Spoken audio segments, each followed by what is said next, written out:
Hi everybody, welcome to the Vlak 2 launch. Hi Eddie.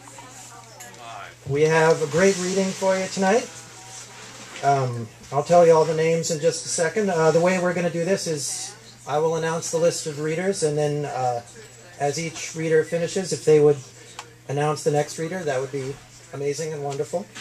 I've attached the list to this very podium using this very ninja tape because I want you to understand how serious I am about this. This is indeed a magical item. But anyway, I'm now going to introduce Louis Armand, the star of the show, to tell you why we're here. Eddie's the star of the show, always. But it's thanks for all coming. It's good to be back here in New York for our second issue of Vlak magazine, which has grown since the last time we were here. This issue is 424 pages and now has editors in 6 cities: Melbourne, New York, Amsterdam, Prague, Paris, London. I've probably forgotten one along the way. No, that's about it. And it came out in Prague in May. We've taken a bit of time to get across the Atlantic to come here for the official New York launch. It was launched at the Prague Micro Festival, which the next festival is happening in 12th to the 16th of May next year. So in case any of you are on the continent and want to drop by Prague for a festival, you're all welcome. Now, as in the first issue that we put together, we don't tend to theme the magazine in any way, but as work comes in, as we put it together, certain sorts of profiles start to appear, and in this one, one which started to become very clear to us as we were putting the magazine together in January, February, had to do with writing from North Africa and parts of the Arab world as events were unfolding there. I just wanted to read quickly a short piece by a Tunisian writer, Mehdi Mahfoud, who's a doctor in Tunis. And I selected, I was in with David Vickner, who's our London editor, in Tunis in August last year, met up with the director of the Théâtre Étoile du Nord, Noureddin El Ati, who was very kind and opened his personal library to us and gave us books of contemporary Tunisian writers. And this particular piece I want to read for you is something of a statement, a political statement of the circumstances pre-revolution, and it follows an essay of a former student of mine, who Ali Dagman, who unfortunately was shot and killed in Hama the 15th of August this year. So something about this whole sequence of events was ramified in what we were doing in the magazine. The piece I want to read is called No. No to this life with its worth thieved from it, its colour, its savour, its fervour, to this sham life without judgment, faith, where total austerity dictates the law. No to this world where love is never of the heart but only of the genitals, where difference is exiled in perpetuity by the neuroses of the state. No to this existence mired in betrayals, where a man's tears pronounce against him, where the sobs of a child being raped are snuffed out by a father's hand. No to this land where gestures merit speeches, all speech meretricious, where obscenities lie in wait to throttle souls already made witless. Heave off the heavy muting chain, shout down, deafen, proclaim a new life where at last it will be permissible to say yes. Anyway, on that note, I'd like to hand back over to Eddie to give you the list of the readers in the order they'll be tonight. Again, thank you very much for coming, and thank you for all the contributors who'll be performing tonight. And also thanks to the Zinc Bar for letting us have this fabulous event here, and to Brendan and the Lungful Reading Series, which happens every Sunday, not next Sunday, due to holiday purposes, but you can look at the website, I think, for the upcoming events. And so our readers tonight are Charles Bernstein, Brendan Lorber, Amy King, Arlo Quint, Bruce Andrews, Damien Ober, Amaranth Borsak, and Kate Durbin will be performing together. Then we'll take a little break, 5 minutes. You can buy the magazine. It'll be great. We're selling them over there, by the way. And then the second half is Corinne Fitzpatrick, Vincent Katz, Francesco Lovato, Vincent Farnsworth, Holly Tavel, John Coletti, and McGregor Card. And let's welcome Charles Bernstein. Thanks.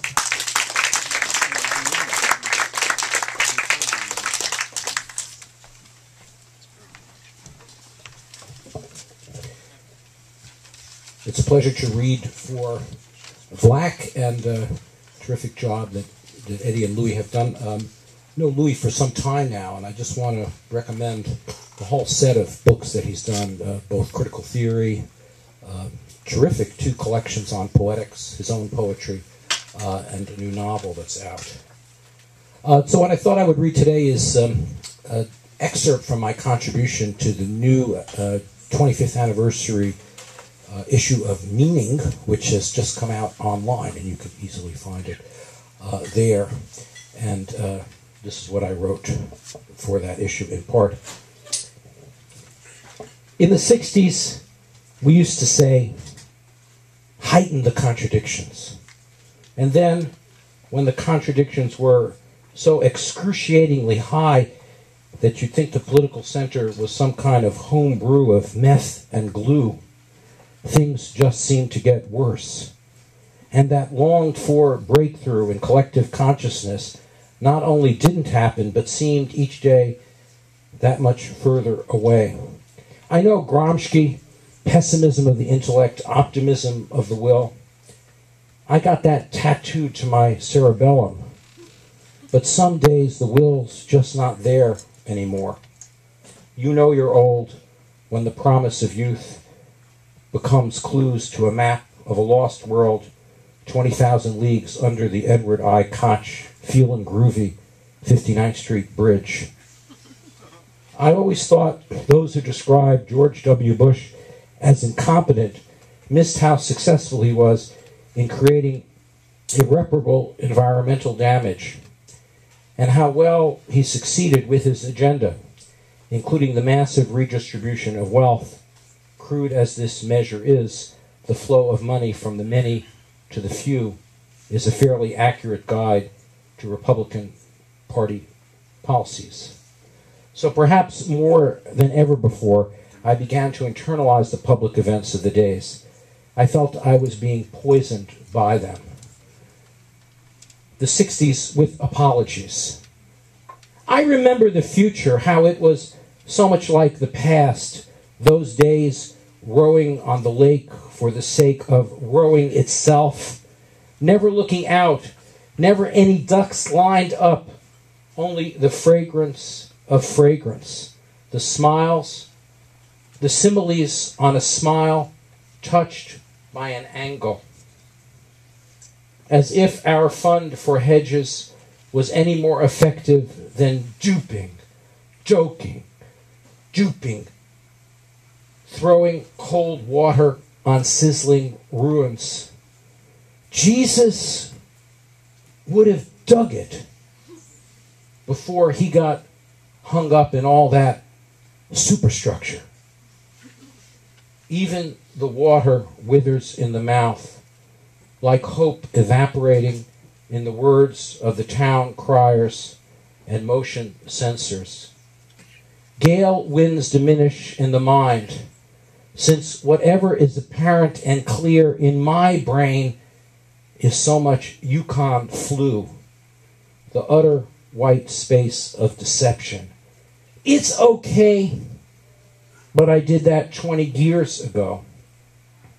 Millions of miles beyond care, sobered up on 12-year-old bourbon and lobster rigmarole. The blood on George Bush's hands keeps coming out in my stool. Night is never dark enough because everything I see frightens me.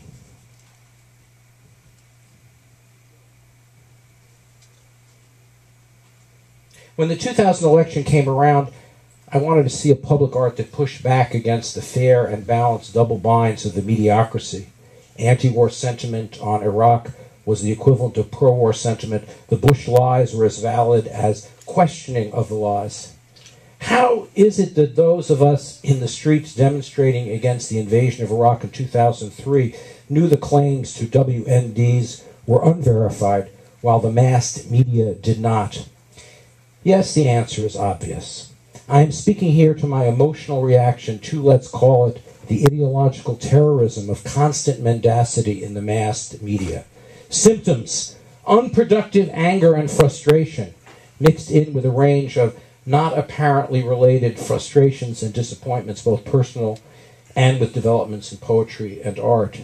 The left and liberal mainstream publications are so addicted to self-restraint that they don't allow much in the way of unruly political art. In any case, let's not let tainted, confused emotions get into it. Surely that will undermine the legitimacy of our position, which is grounded in rationality alone.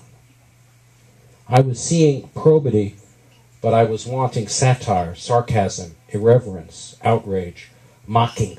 In this context, I did a series of placards. Two of the slogans from those are, support the right of rapists to have their children. Vote Palin McCain. Sex offenders against choice. And the other, for this reading, he that cannot pay, let him pay. Committee for a Republican Future. P.S. What a difference a few months make. I wrote my essay for Meaning in August. By mid-October, with Occupy Wall Street movement in full swing, the anger bordering on despair many of us had been feeling had found what looks like an almost adequate public form of expression. I prefer adequate to perfect. The poetics of OWS are appealing partly because they are averse to the kind of policy declarations that the mediocrity craves. Similar to the criticism of Obama in campaign mode being too poetic, and who doesn't long for him to return to that? The very ambiguity of OWS protest opens it to multiple, no doubt contradictory affiliations, slogans, and aphorisms. Slogans and aphorisms play a strong part in this, as with other populist protests, which use tactical framing to reorient attention. When OWS protesters say, the whole world is watching, they mean that in a way that was not imaginable in Chicago in 1968, where that chant was popularized. Those without signs have cameras. Images are constantly being uploaded to the web, which surely has a welcome chilling effect, possibly, on police response. But OWS wants something else, not the whole world watching, but the whole world participating. My piece in Vlak is based on a famous work of art, not poetry, by John Baldessari, in which he writes, I have actually a tote bag with this, I will not make boring art. And so I worked very hard today and the day before to memorize the poem, because I think that's the new way to perform. And so here is my memorized version. I will not write imitative poetry. I will not write imitative poetry. I will not write imitative poetry. I will not write imitative poetry. I will not write imitative poetry. I will not write imitative poetry. I will not write imitative poetry.